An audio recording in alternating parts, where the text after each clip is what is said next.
ប្រយោជន៍បុគ្គលឯកជនទៅវិញសារ៉ែនយើងដឹងហើយគឺវាតំណាងឲ្យភាពបន្ទាន់ដែលចាំបាច់ប្រើសម្រាប់តែការសង្គ្រោះជីវិតបន្ទាន់ឬក៏សេវាសាធារណៈប្រយោជន៍ជាតិឬក៏រដ្ឋាភិបាលដែលពេលដែលយើងយកមកប្រើសម្រាប់ភាពងាយស្រួលរបស់ឯកជនវាគឺជាការចំអកឡកលើយឬក៏មើងងាយទៅលើការលះបង់គ្រប់យ៉ាងជាប្រព័ន្ធនៅក្នុងការអនុវត្តច្បាប់ដែលនឹងវាបង្ហាញអំពីការបំផ្លាញភាពត្រឹមត្រូវនិងបំផ្លាញគោលបំណងដើមរបស់វាហើយអានឹងវាមានន័យថាម៉េចមនុស្សមកក្រុមតូចមកក្រាបតូចនឹងយកប្រយោជន៍សាធារណៈទៅទ្របគូតអង្គុយដើម្បីភាពងាយស្រួលរបស់ខ្លួនឯងក៏ព្រោះតែគិតថាលុយរបស់ខ្លួនធ្វើអីក៏បានហើយអានឹងបើសិនជាមានឡានសង្គ្រោះបន្ទាន់ជីវិតមែនទែនជនរងគ្រោះណាម្នាក់ត្រូវការបន្ទាន់ពិតប្រាកដយើងសម័យថាតើសកម្មភាពនឹងវាបំផ្លាញអីខ្លះទៀតនៅក្នុងសង្គមមនុស្សធម៌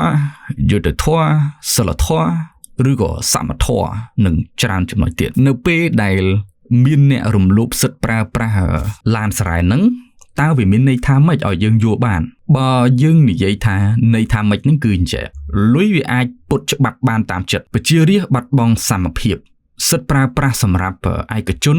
លែងស្មើគ្នាអ្នកមានធ្វើអីក៏បានអ្នកមានធ្វើអីក៏ស្រេចចិត្តអ្នកគ្មានគឺបានត្រឹមតែត្រូវទ្រាំជាមួយនឹងភាពអយុត្តិធម៌ទាំងអស់ហ្នឹងគំរូដ៏អាក្រក់បែបហ្នឹងវាបានផ្ដល់ទៅជាអភ័យឯកសិទ្ធិទៅដល់ក្រុមមនុស្សដែលគ្មានប្រយោជន៍ដល់សង្គមហ្នឹងខណៈគ្រប់គ្នាគេធ្វើគ្រប់យ៉ាងគេឆ្លោះគ្នាគ្រប់យ៉ាងគឺដើម្បីតែបំបត្តិអាភាពលំអៀងមិនត្រឹមត្រូវទុច្ចរិតមិនសុក្រិតទាំងអស់ហ្នឹងនៅក្នុងសង្គមបើយើងអង្គុយឆ្ងល់បន្ថែមទៀតទៅលើករណីហ្នឹងខ្ញុំចង់សួរថាសម្រាប់ច្បាប់ផ្ទាល់គាត់មានវិធានការបែបណាទៅលើករណីហ្នឹងខ្ញុំគិតថាច្បាប់គួរតែទៅចាប់សួរបុគ្គលដែលអនុញ្ញាតសកម្មភាពបែបហ្នឹងសួរគាត់ថាតើគាត់គិតអីហេតុអីមន្ត្រីដែលកាន់ការងារហ្នឹងគាត់លក់មនសិការខ្លួនឯងបណ្ដោយឲ្យអ្នកមានមួយក្តាប់តូចទិញក្បាលខ្លួនឯងសេះចិត្តក្នុងការសម្រេចចិត្តចាត់ចែងអតិភិបនៅក្នុងសង្គមគាត់បែរជាហុចដៃឬក៏បើកទ្វារឲ្យអាមកក្រុមហ្នឹងចូលមកបំផ្លាញ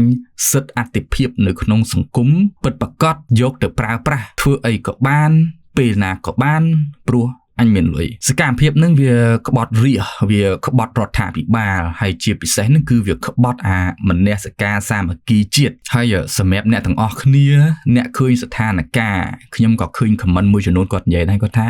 គ្រាន់តែបើកឡានសារ៉ែនប៉ុណ្ណឹងវាមានតែបកកគ្រោះថ្នាក់អីច្រើនគ្រាន់តែគេធ្វើ content ឲ្យសប្បាយសោះឬក៏និយាយថាសកម្មភាពនេះវាតូចតាចវាមិនធ្ងន់ធ្ងរដូចចាបទអក្រិតបទល្មើសផ្សេងៗខ្ញុំចង់ឲ្យយើងយល់ថាចេះណាវាចេះអត្តពលឲ្យគេខ្លះទៅដល់សង្គមខ្ញុំមើលឃើញវាមានច្រើនចំណុចដូចតែបានលើកឡើងខ្លះៗទូទៅហើយទី1វាបំផ្លាញទំនុកចិត្តសាធារណៈដែលមានចំពោះរដ្ឋាភិបាលនិងថ្នាក់ដឹកនាំទី2វាបង្ហាញឲ្យឃើញអំពីទំនាក់ទំនងនៃខ្សែបន្ទាត់អំណាចទឹកលុយនិងខ្សែបន្ទាត់អំណាចជាតិដែលអាខ្សែបន្ទាត់ពីរហ្នឹងវាអត់ត្រូវអាលីចូលគ្នាទេតែកាលណាអាលីចូលគ្នាវានឹងបង្កើតឲ្យមានការប្រកាន់វណ្ណៈការរើសអើងការគំរាមកំហែងនៃការប្រើប្រាស់សិទ្ធិក្នុងការរស់នៅសង្គមវាលែងមានសមភាពលែងមានសុក្រិតភាពនិយាយរួមវាបំផ្លាញ operation វាបំផ្លាញការដឹកនាំជាតិជាប្រព័ន្ធទាំងយុត្តិធម៌ហើយជាពិសេសគឺសន្តិភាពសង្គមនិយាយភាសាឲ្យត្រឹមត្រូវយើងហៅថាអនាធិបតេយ្យហើយបើភាសាក្រៅផ្លូវការយើងនិយាយលេងជាមួយគ្នាឯងនឹងយើងនិយាយថាវាស្រែកតែក្បាលអញការធ្វើបែបហ្នឹងវាបង្ហាញអំពីការឆ្លក់វង្វេងនិងទ្រព្យសម្បត្តិដែលគាត់មានហើយមើលរំលងសិលធម៌សង្គមមានន័យថាម៉េចភាពឈួតលីលាឆ្លក់វង្វេង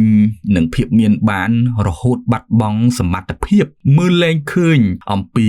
សិលធម៌របស់ខ្លួនដែលត្រូវប្រកាន់ខ្ជាប់ក្នុងនាមជាអ្នកចេះដឹងមានប្រាជ្ញាខ្ពស់អាចរកលុយបានច្រើនសម្រាប់ខ្លួនឯងសម្រាប់គ្រួសារអញ្ចឹងទៅនិយាយឲ្យចំមួយម៉ាត់នៅពេលដែលមានបានចំណេះដឹងខ្ពស់រកលុយបានច្រើនបែរជាចាប់ផ្ដើមចេញរូបសញ្ញាពុលនឹងលុយខ្ញុំចង់ឲ្យបងប្អូនប្រយ័ត្នបន្តិចនៅពេលដែលសមភាពសង្គមបាត់បង់យើងត្រឡប់មកនិយាយទៅលើ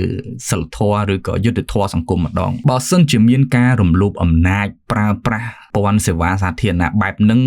ក្នុងករណីហ្នឹងយើងនិយាយថាឡានសារ៉ែនមួយមុខណា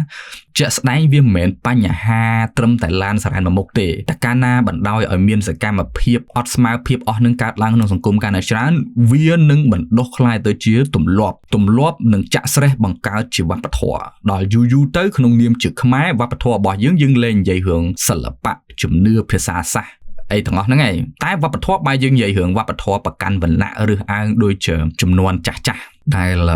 បង្កឲ្យមានរបបប៉ុលពតព្រោះវាគឺកើតដោយសារតែអវណ្ណៈសង្គមនឹងហើយដែលជាបញ្ហា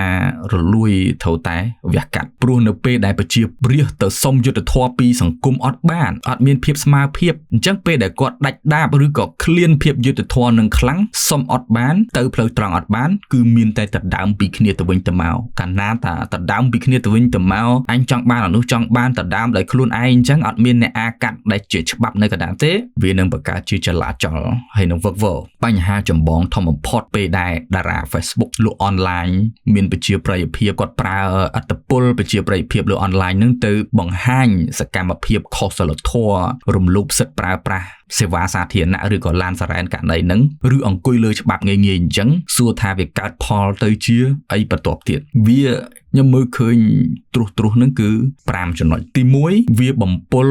ភាពត្រឹមត្រូវនៅក្នុងសង្គមអាត្រូវមើលលែងឃើញត្រូវអាខុសលែងមើលដឹងថាខុសទី2វាបំផ្លាញសិទ្ធិប្រើប្រាស់ឡានសារ៉ែនរបស់ជាតិនិងការរស់នៅដែលមិនស្មើភាពគ្នាទី3វានឹងបង្កើតវប្បធម៌តុកសិចនៅក្នុងសង្គមការរស់នៅ